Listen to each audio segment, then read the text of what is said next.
markii dambe wuxuu ilaahayow inaan ku arkaan rabaa arini anzur ilayka arini itus anzur ilayka an ku fiiriya qaala lan tarani ilaahay wuxuu ku yiri ma arki kartid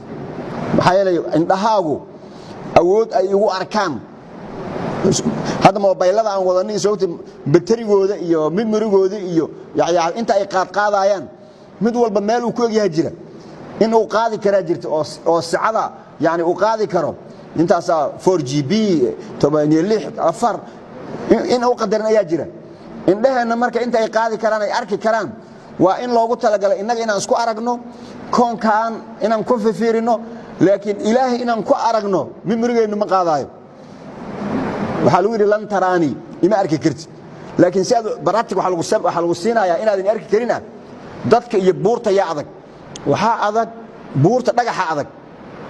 adii dhagax hadii mid dhagax aad teestays buura dad madaxa ku dhufato madaxaaga ma jabaayo mise dhagaxa jabaayo madaxaaga la jabaayo waxa adag marka dhagaxa adag waxa lagu tusaa baratig si aad u baratig garayso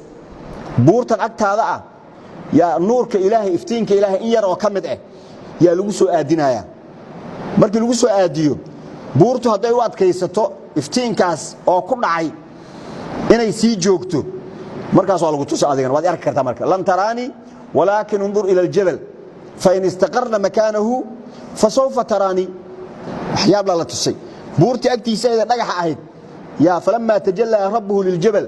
buurti wax yar ayuu ilaahay u soo muuqday iftiina la tusiyay buurti way dhalaashay jacalahu dakkan buurti way baabaaday wuu burburi ilaahay buurti weyneed markay sheelantay ay baabaaday oo bacaad ay noqotay nabi muuse oo meesha taagnaa jugti meesha ka dhacday qarax weyn haduu dhaco qof ag taagan inuu suuxa dhici karto markuu buurti ay burburtay wa kharra muusa sa'iqan uu suuxay huwa dhacay caadi wax ma kala ogab muddo markuu meesha jiifay al soo kiciyay falamma afaaqa markuu soo miirsaday qaala subhanak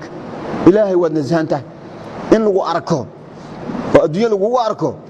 wax la gali kara ma tubtu ilayka su'aashi aan ku weydiiyay waan kaaga toobad keenay waana awwalul mu'miniin marka waxaan ka wadaa wax kasta